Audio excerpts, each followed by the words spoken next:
Nah, ini loh. Skor 6-0 udah kita kantongi tapi cerita belum selesai. Selanjutnya, Indonesia harus berhadapan dengan Lebanon. Sebuah laga yang bisa jadi titik balik apakah Garuda terbang makin tinggi atau justru diuji habis-habisan. Loh. Gak bahaya ta? Indonesia U-Strip 23 akhirnya bangkit. Tapi ada satu pesan misterius dari Vandenberg yang bisa jadi penentu nasib kita di laga hidup mati lawan Korea Selatan. Pesan apa yang dimaksud itu? Simak terus beritanya.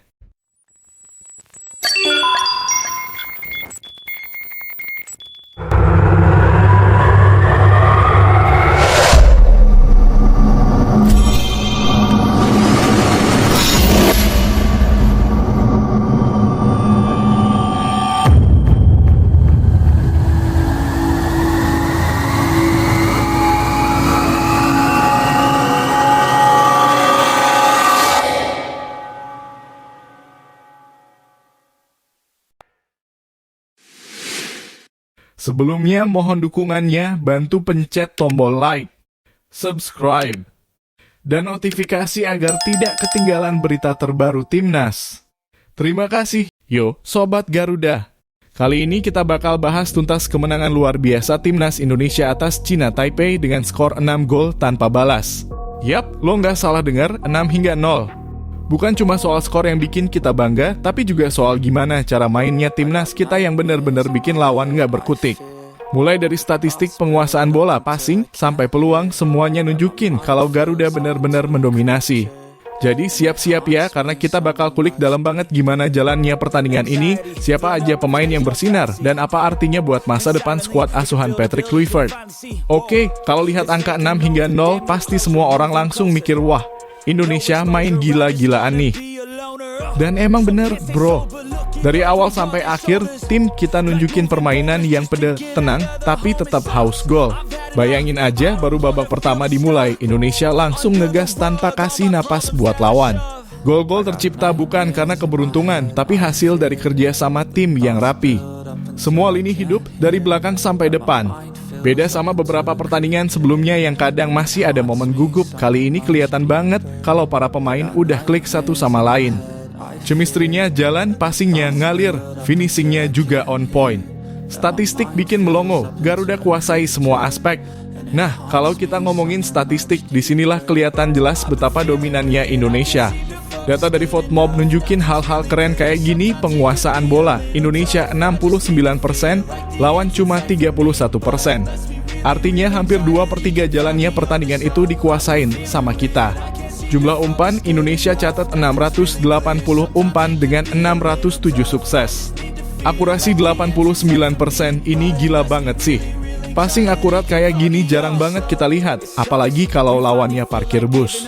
Umpan lawan China Taipei cuma bisa bikin 319 percobaan dengan 264 sukses, akurasi 82%. Kelihatan banget mereka susah banget ngembangin permainan karena ditekan terus. Peluang bahaya Indonesia bikin 15 peluang, lawan cuma 3. Perbandingannya jauh banget, hampir 5 kali lipat. Tembakan Indonesia nembak 23 kali. Dari situ 5 on target, 14 melenceng, dan 4 di blok. Dan hasil akhirnya? Ya jelas, 6 gol. Semua ini bukti kalau dominasi kita tuh bukan sekadar keberuntungan, tapi hasil dari rencana yang jalan mulus. Yang bikin makin bangga, 6 gol itu nggak datang dari permainan individu doang, tapi dari kolektivitas. Tim mainnya benar-benar kayak satu kesatuan. Ada variasi serangan, kadang dari sayap, kadang lewat umpan-umpan pendek di tengah, bahkan beberapa kali ngancem dari bola mati. Kalau diperhatiin, gol-gol ini juga nunjukin kalau pemain udah mulai ngerti ritme yang dimau sama Patrick Kluivert.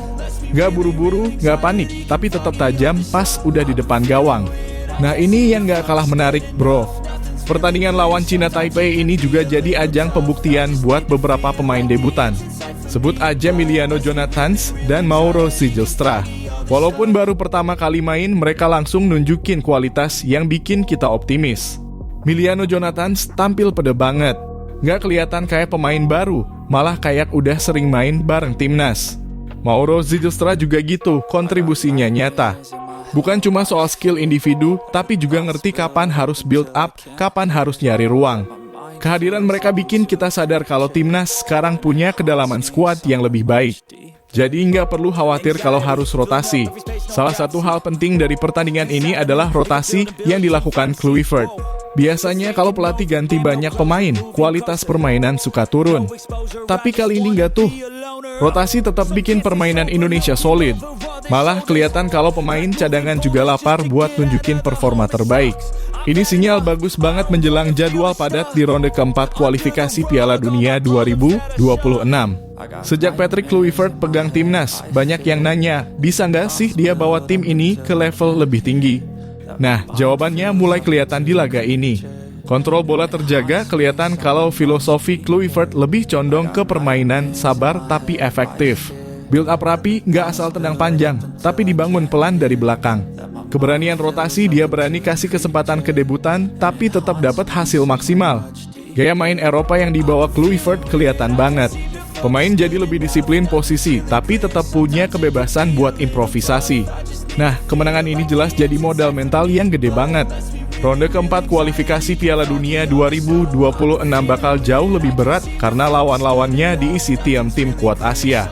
Bayangin kalau lawan Cina Taipei aja kita bisa main pede dengan rotasi penuh, berarti Kluivert punya opsi banyak buat nentuin strategi di laga-laga krusial nanti. Kedalaman skuad bakal jadi kunci penting, apalagi kalau jadwalnya mepet. Dan yang paling penting, rasa percaya diri pemain udah kebangun. Mental juara itu nggak bisa didapat dari teori doang, tapi dari hasil nyata kayak gini. Sobat Garuda, kemenangan 6-0 lawan Cina Taipei ini bukan cuma soal angka di papan skor, tapi juga soal pesan besar Indonesia bisa mendominasi dengan gaya, dengan kontrol, dan dengan percaya diri. Statistik nunjukin kita unggul di semua lini, gol-golnya nunjukin kerja sama tim, debutan kasih kontribusi, dan rotasi jalan mulus. Semua ini bikin kita makin optimis menghadapi babak selanjutnya. Jadi, kalau lo ngerasa bangga sama performa timnas kali ini, jangan lupa kasih dukungan terus buat mereka. Karena perjalanan masih panjang dan kita semua bakal jadi saksi sejarah kebangkitan sepak bola Indonesia. Pertanyaannya sekarang, menurut lo, siapa pemain yang paling bersinar di laga ini? Tulis pendapat lo di kolom komentar ya, dan jangan lupa like, share, serta subscribe biar lo nggak ketinggalan update terbaru soal timnas Garuda.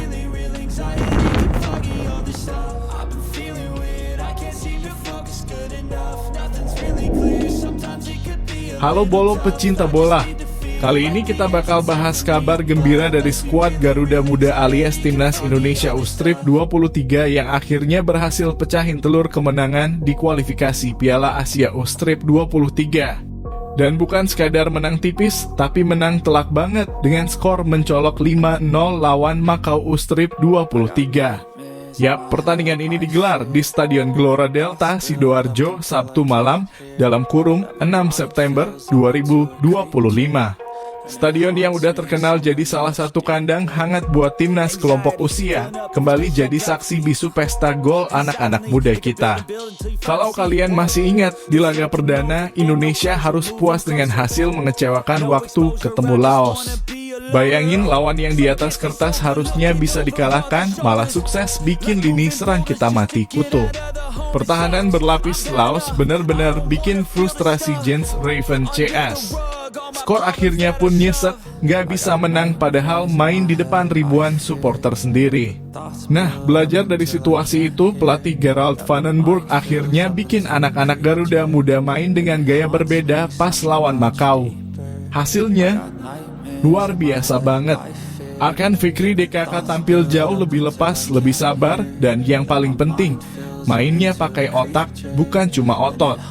Vandenburg sendiri bilang setelah pertandingan, hari ini anak-anak bermain jauh lebih baik. Mereka menggunakan pikiran di lapangan. Saya bahagia kami menang dan yang penting anak-anak meningkatkan kemampuan setiap hari. Kalimat sederhana tapi dalam banget, bro. Artinya ada progres nyata dari game pertama ke game kedua. Kalau lawan Laos kita kebingungan, lawan Macau kita benar-benar menguasai pertandingan dari awal sampai akhir. Sejak peluit kick-off dibunyikan, Indonesia langsung ambil alih permainan. Lini tengah yang digalang sama Arkan Fikri benar-benar jadi motor serangan. Umpan-umpan pendek cepat, pergerakan tanpa bola, sampai variasi serangan dari sayap semua berjalan mulus. Gol pertama pun jadi pemantik semangat. Setelah itu pemain depan Indonesia tampil makin percaya diri. Bedanya dibanding lawan Laos, kali ini eksekusi di depan gawang jauh lebih klinis. Gak ada lagi tuh tembakan yang asal, crossing yang ngawur, atau keputusan yang terburu-buru. Semua terukur, semua dengan visi. Kalau ada yang kira Indonesia bakal nurunin tempo setelah unggul, kalian salah besar. Justru di babak kedua, Garuda Muda makin menggila. Serangan terus mengalir, dan gol demi gol lahir kayak air ngalir. Kredit khusus buat lini depan, karena mereka bener-bener nunjukin tajinya. Beda banget dibanding pertandingan pertama. Bisa dibilang mereka udah nemu ritme permainan yang pas. Supporter di stadion pun pecah kegirangan. Bayangin aja setelah kecewa di match pertama, kali ini mereka bisa ngerasain pesta gol 5 kali lipat. Pelatih asal Belanda ini jelas puas. Tapi dia juga nggak mau anak-anaknya terlena. Dalam konferensi pers setelah pertandingan, Vandenburg terus menekankan soal peningkatan kualitas. Menurut dia, kemenangan besar ini bukan cuma soal skor, tapi lebih ke cara bermain. Bagaimana pemain bisa sabar, bisa mikir, dan nggak asal-asalan. Itulah kunci kemenangan. Satu hal yang menarik, Vandenburg kelihatan pengen banget anak-anaknya punya mental kuat. Dia bilang, kami sudah bicarakan mau siapapun lawannya, lakukan yang terbaik untuk tim. Kalimat ini bisa jadi kode keras buat pertandingan terakhir yang bakal super berat. Karena next lawan kita adalah raksasa Asia, Korea Selatan. Oke guys, ini bagian paling bikin deg-degan. Di match terakhir fase grup, Indonesia harus ketemu Korea Selatan. Dan coba bayangin, Korea udah bikin 2 kemenangan dengan margin yang serem banget, 12-0. Iya benar, bukan salah ketik, 12-0. Itu skor yang nunjukin kalau Korea bukan cuma tim kuat, tapi juga lagi ganas-ganasnya. Serangan mereka kayak mesin tanpa henti. Jadi kalau Indonesia mau lolos, harus main dengan level yang beda lagi. Pertanyaannya sekarang, sanggup nggak Garuda Muda? Kalau kita lihat dari progres 2 pertandingan, sebenarnya ada harapan. Lawan Laos kita masih kagok, lawan Makau udah jauh lebih baik. Nah, lawan Korea ini bakal jadi ujian sesungguhnya, ujian kelas dunia. Kalau bisa minimal tahan imbang, itu udah pencapaian luar biasa. Tapi kalau bisa menang, wah, itu bakal jadi sejarah emas buat sepak bola Indonesia. Main tanpa beban, jangan takut duluan lihat nama besar Korea. Kalau udah down mental, habis deh. Fokus pertahanan clean sheet lawan Makau boleh jadi modal, tapi lawan Korea jelas bakal lebih berat. Lini belakang harus super disiplin. Manfaatin peluang lawan tim kayak Korea, kesempatan nggak bakal banyak. Jadi setiap peluang harus dimaksimalkan. Main cerdas ini yang ditekankan Vandenburg, pakai pikiran. Jangan kebawa emosi, jangan buru-buru, jangan bikin blunder bodoh. Kalau 4 poin ini bisa dijalankan, bukan mustahil Garuda Muda kasih kejutan. Jujur aja, secara objektif Korea masih di atas kita. Tapi bola itu bundar bro. Nggak ada yang mustahil di sepak bola. Kalau Garuda Muda bisa main disiplin, sabar, dan punya mental baja, peluang selalu ada. Kita juga nggak bisa cuma mikirin hasil. Yang paling penting adalah progres. Kalau main bagus, kasih perlawanan sengit, itu udah cukup bikin bangga. Indonesia U-Strip 23 akhirnya bisa bangkit setelah hasil mengecewakan lawan Laos. Kemenangan telak 5-0 atas Makau bukan cuma jadi tambahan poin, tapi juga bukti kalau skuad muda kita bisa belajar cepat. Vandenburg jelas puas, tapi juga realistis menghadapi lawan berikutnya. Jadi gimana menurut kalian guys? Apakah Garuda Muda bisa kasih kejutan lawan Korea? Atau kita harus realistis dan targetin hasil seri aja? Tulis pendapat kalian di kolom komentar. Jangan lupa like, share, dan subscribe biar nggak ketinggalan update terbaru timnas kita. Hidup Garuda Muda!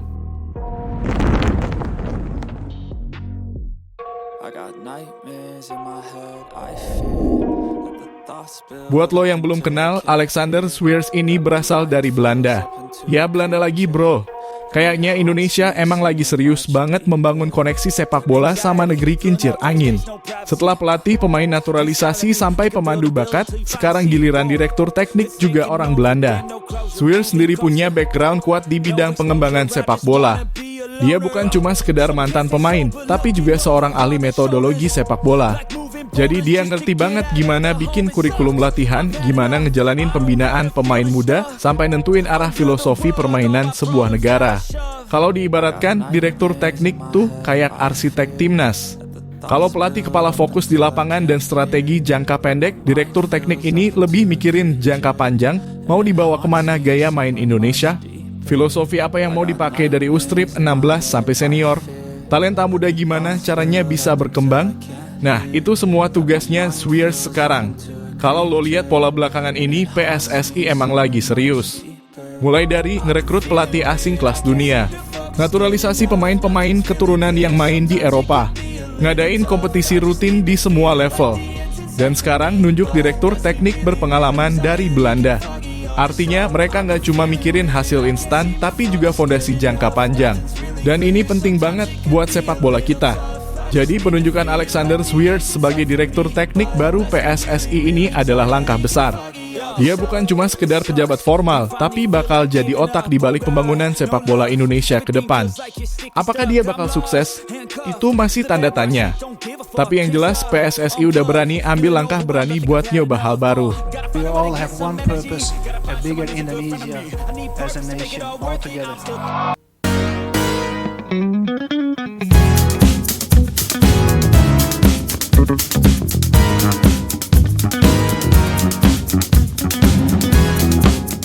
Strong believer, it's never an individual who makes success, it's a nation who makes success. Let's shape the game together. That's also my philosophy. Everybody's involved, everybody needs to be aligned, everybody needs to be listened to. Where are we? How does it look like? What are the strengths? What should we build on? Where are the gaps? From the grassroots coach to the professional coach, everybody needs to be together because we all have one purpose, a bigger Indonesia as a nation all together. Kita kan dalam memilih direktur teknik itu ada 3 hal yang kita nilai.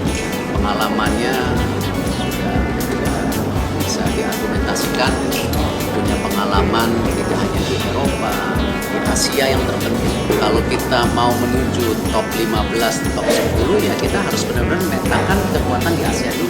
Bagaimana kita bisa berkompetisi. Lalu komitmen. Alex kerjasama ini 4 tahun dan Alex benar-benar tinggal di sini. Ya, akan bersama-sama kita membangun ekosistem sepak bola secara umum. Yang tidak kalah pentingnya filosofinya. Tadi membangun sepak bola ini harus dengan sistem. Ya, bukan kerja individu, jadi kebersamaan. Kita bilang kan ini semua proses perlu waktu, kita membangun strata kepelatihan.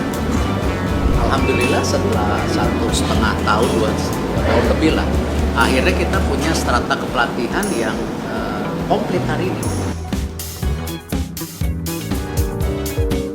I come from the Netherlands, married with Indonesian, have a daughter, Indonesian. I'm very honored and proud to be part of the Indonesian football system. It's really a dream of me, and it's for me really a life mission. I see it like that, and I'm very proud to represent the nation of Indonesia. When I had meetings with Jordi Cruijff and then with Patrick Kluivert and with Ian Toheer, it was their passion, their focus, their ambition was really triggering me and was really pulling me in that enthusiasm that really triggered me. And thank you for the warm welcome in Indonesia. Feels like coming back home. Nah, Sobat Bola Mania, gimana menurut lo? Apakah Alexander Swears ini pilihan tepat buat PSSI? Bisa nggak dia bawa Garuda terbang lebih tinggi? Drop pendapat lo di kolom komentar ya, karena diskusi seru selalu dimulai dari situ. Jangan lupa like, share, dan subscribe biar nggak ketinggalan update terbaru seputar dunia sepak bola Indonesia. Sampai jumpa di video berikutnya. Salam Garuda!